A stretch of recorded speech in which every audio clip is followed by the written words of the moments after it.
I'm Teisha Bader with the JBS News Update for Wednesday, July the 29th, 2015. We begin with the news of the announced upcoming release of convicted Israeli spy Jonathan Pollard, which was welcomed by officials in Israel and Jewish organizations here in the U.S. After serving 30 years in prison, the U.S. Parole Commission announced yesterday that Pollard will be released on November the 20th of this year. Pollard's wife Esther made an emotional statement to the press in Israel today, expressing her deep gratitude for all those who have been a part of the effort to free her husband.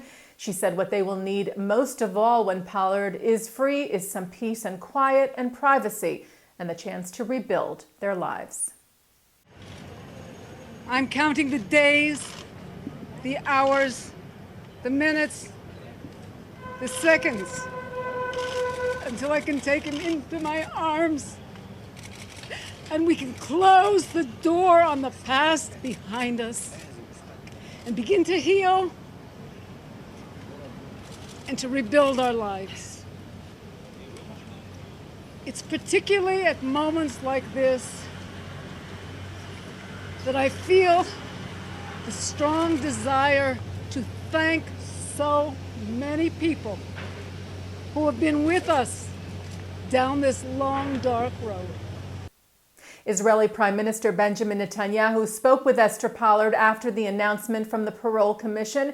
He said after decades of efforts to secure his release, finally, Jonathan Pollard will be freed from jail.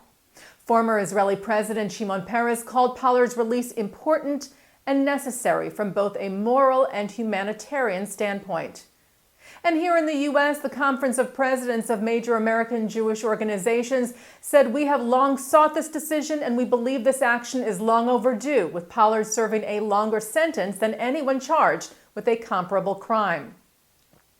The National Council of Young Israel, whom Pollard specifically thanked through his lawyers for its efforts towards his release, said it is certainly time for Jonathan Pollard to be reunited with his family and to have the opportunity to enjoy the freedom that he should have been granted long ago. Pollard's lawyers issued a statement yesterday saying the decision by the three members of the U.S. Parole Commission was unanimous and independent of any other U.S. government agency, adding the decision is not connected to recent developments in the Middle East.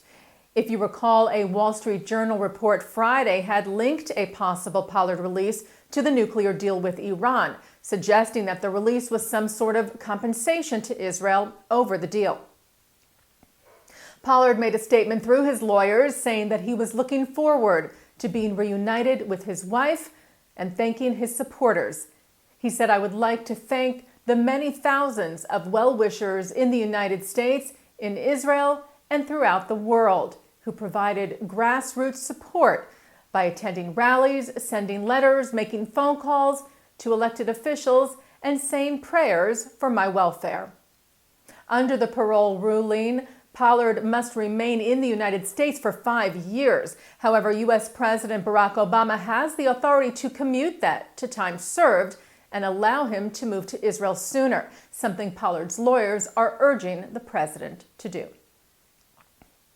At least 2 members of Hezbollah and of an Assad-backed militia were reportedly killed in what Syrian and Lebanese media allege was an Israeli airstrike.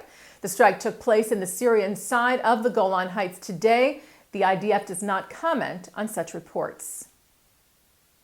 More clashes erupted between Israeli authorities and Jewish settlers today as demolitions began in the West Bank Jewish settlement of Beit El.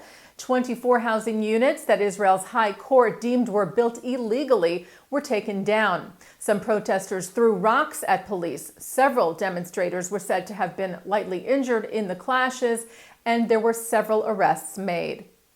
Meanwhile, Israeli Prime Minister Benjamin Netanyahu, who has said he is against the demolition, announced new housing units to be built in the settlement.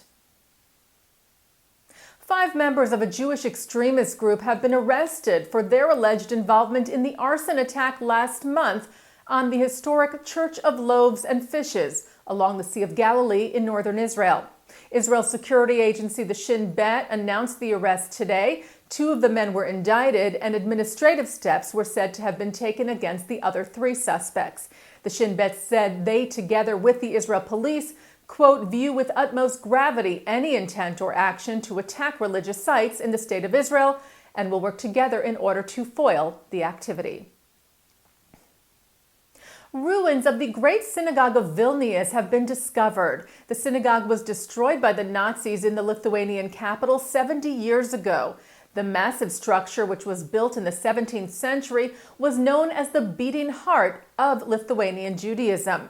Its remnants were found by a team of researchers headed by Dr. John Seligman of the Israel Antiquities Authority and Professor Richard Freund of the University of Hartford. Through a ground-penetrating radar survey last month, a dig is now planned at the site with the hope that more remains will be found that can be studied and shared with the public. Seligman and Freund said the goal is to ensure that the Jewish heritage of Vilnius is understood as an important and inseparable part of the Lithuanian and Jewish heritage.